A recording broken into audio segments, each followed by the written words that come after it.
সংসদের রীতি জুলাইকে সম্মান জানিয়ে জুলাই যোদ্ধা যারা নিহত হয়েছেন, যারা সবাইকে সম্মান জানিয়ে আমি আর বক্তব্য আরম্ভ করছি। আমি আপনার একটু দৃষ্টি আকর্ষণ করি, মাননীয় স্পিকার, আপনি যখন ছিলেন না এখানে, সংসদ যখন ব্রেকে ছিল, তখন আমাদের বিরোধী দলের মাননীয় কিছু তরুণ সদস্যরা আমাদের গ্যালারিতে যারা ছিল তাদের সাথে তর্কে লিপ্ত হয়েছিলেন। এটা আসলে আমাদের জন্য দুঃখজনক। এটা সংসদের রীতি। মাননীয় স্পিকার, আপনি দেখতে পারবেন, এগুলি রেকর্ডেড আছে, আপনি দেখতে পারবেন। আমি এটাই বলার চেষ্টা করছি, আমি খারাপ বলছি না, আমি বলছি যে আমাদের জুলাই যোদ্ধাদের সাথে ডিল করার জন্য আরও অনেক ধৈর্যের পরিচয় দিতে হবে। আমরা আর কিছুই বলি নাই, আমি আপনাকে খারাপ কিছু বলছি। আমি বলছি যে ওনারা যেহেতু আহত, ওনারা নিহত, they paid the price, we are here, এই কারণে আমাদের সহ্য ক্ষমতা আরও বাড়াতে হবে। আমি এই ব্যাপারে এইটাই বলছি, এর চেয়ে বেশি কিছু বলে নাই। যাক, অনেকগুলি ব্যাপার আসছে। মাননীয় সংসদ সদস্য আক্তার সাহেব আমার নাম নিয়ে বলেছেন, শুধু আমি একটু আনসার করি।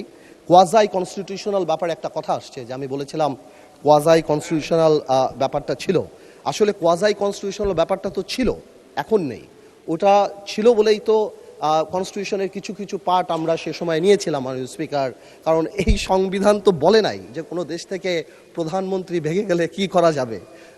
সংবিধানে অনেক গ্যাপ ছিল, যার কারণেই দেখা গিয়েছিল যে সেই সময় শাহাবুদ্দিন সাহেবের ওখানে আমাদের অনেকেই এখানে যারা আছেন ওনারা শপথও নিয়েছেন, কিন্তু পরে আবার শাহাবুদ্দিন সাহেবকে চ্যালেঞ্জ করেছেন, এই পার্লামেন্ট ছেড়ে বয়কট হয়েছেন। তো এই ব্যাপারগুলি তো ছিল। আমরা তো সেই সময় এই জিনিসটাকে ম্যানেজ করার জন্য একটা সিচুয়েশন ক্রিয়েট করতে চেয়েছিলাম। আরেকটা কথা আসে, সংস্কার, আমার সময় অনেক অল্প, মাননীয় স্পিকার, কথা তো অনেক চলে আসছে। আপনার হুইপ আপনাকে এক মিনিট সময় বাড়িয়ে দিয়েছে। সংস্কার আর সংশোধন, এই দুইটা কথা নিয়ে খুব আলাপ হচ্ছে, মাননীয় স্পিকার। আমি এটা আসলে বুঝতে পারছি না, যে আমার মনে হচ্ছে এর মধ্যে খুব ফাইন একটা লাইন আছে, যে সংস্কার আর সংশোধন এই জিনিসটা মানে কি? এই আমরা তো চাচ্ছি যে যেই জুলাই সনদের জিনিসগুলি আসে সেগুলি পার্লামেন্টে, সেগুলি কনস্টিটিউশনের মধ্যে আসবে এবং কনস্টিটিউশনের রীতিনীতি মেনেই আসবে। এর বাইরে তো আমরা কিছু যাচ্ছি না। তো আমার মনে হচ্ছে এখানে প্লেইং উইথ ওয়ার্ডস করা হচ্ছে এবং জাতিকে বিভ্রান্ত করা হচ্ছে, এবং ঠিক আগেও যা বলেছি, আমাদেরকে জুলাইয়ের বিরুদ্ধে দাঁড়ানোর পায়তারা করা হচ্ছে।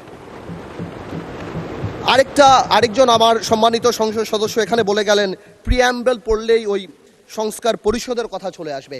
আমি মনে করি যে এখানে আমাদের সম্মানিত আইনমন্ত্রী সাহেবের সেই বক্তব্যের পরে, এবং বিশেষ করে স্বরাষ্ট্রমন্ত্রী সাহেবের সেই ইলাবোরেট এক্সপ্লেনেশনের পরে কেউ যদি বোঝে, তাহলে আর এই অর্ডার নিয়ে কেউ কোনো কথা বলবে না।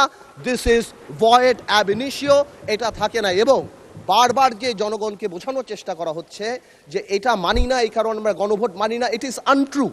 আমরা গণভোট মানি বিকজ আমরা জনগণের ক্ষমতায়নে বিশ্বাস করি, আমরা গণভোট মানি, আর এই কারণেই আমরা হ্যাঁ ভোট দিয়েছি, এবং আমাদের সংসদ নেতাও হ্যাঁ ভোটের পক্ষে কথা বলেছে। আমরা যদিও এটা বাইরে থেকে আসছে তাও বলি, আসলে মাঝে থেকে একটা গল্প বলি, সময় এক মিনিট বাড়ায় দেবে, তাও একটা গল্প বলি, যে শপথের কথা বলছে। এই গল্পটা আসলে বলা ইম্পর্টেন্ট। স্পিকার, একটা আইন ছিল, আইনটা হলো অতিথি পাখি মারিলে 10 বছর কারাদণ্ড। একজন এক বাড়ির মুরগি আরেক বাড়িতে চলে গেছে, ওই লোক জবাই করে খেয়ে ফেলছে। এখন এই লোক মামলা করছে যে এর 10 বছর জেল হইতে হবে, কারণ মুরগিও পাখি আর অন্যের বাড়ি অতিথি। তো কেউ যদি আইন না বোঝে, তাদেরকে বারবার বুঝে আমাদের আর লাভ নাই। মাননীয় স্পিকার, বারবার বলেই যাচ্ছি, this is void ab initio. We respect referendum, এই কারণে আমরা আসছি। এটাকে ইমোশনাল কালার দিয়ে বাংলাদেশকে এমনভাবে দাঁড় করানো হচ্ছে যে আমরা জুলাই চাই না, আমরা জুলাইয়ের বিরুদ্ধে। ওনারাই একমাত্র জুলাইয়ের টেন্ডার নিয়েছেন, ওনারাই টেন্ডার সাবমিট করছেন। This is so unfair. July জাতীয় সনদের 2025-এর ভবিষ্যতের পথরেখা, আমি আগেও যা বলছি এখনও তা বলছি, আমি আগেও বলি না, এখন সবসময় বলি যে যেই সংবিধান জনগণের কথা বলে না, জনগণ সেই সংবিধান ছুঁড়ে ফেলে দেবে।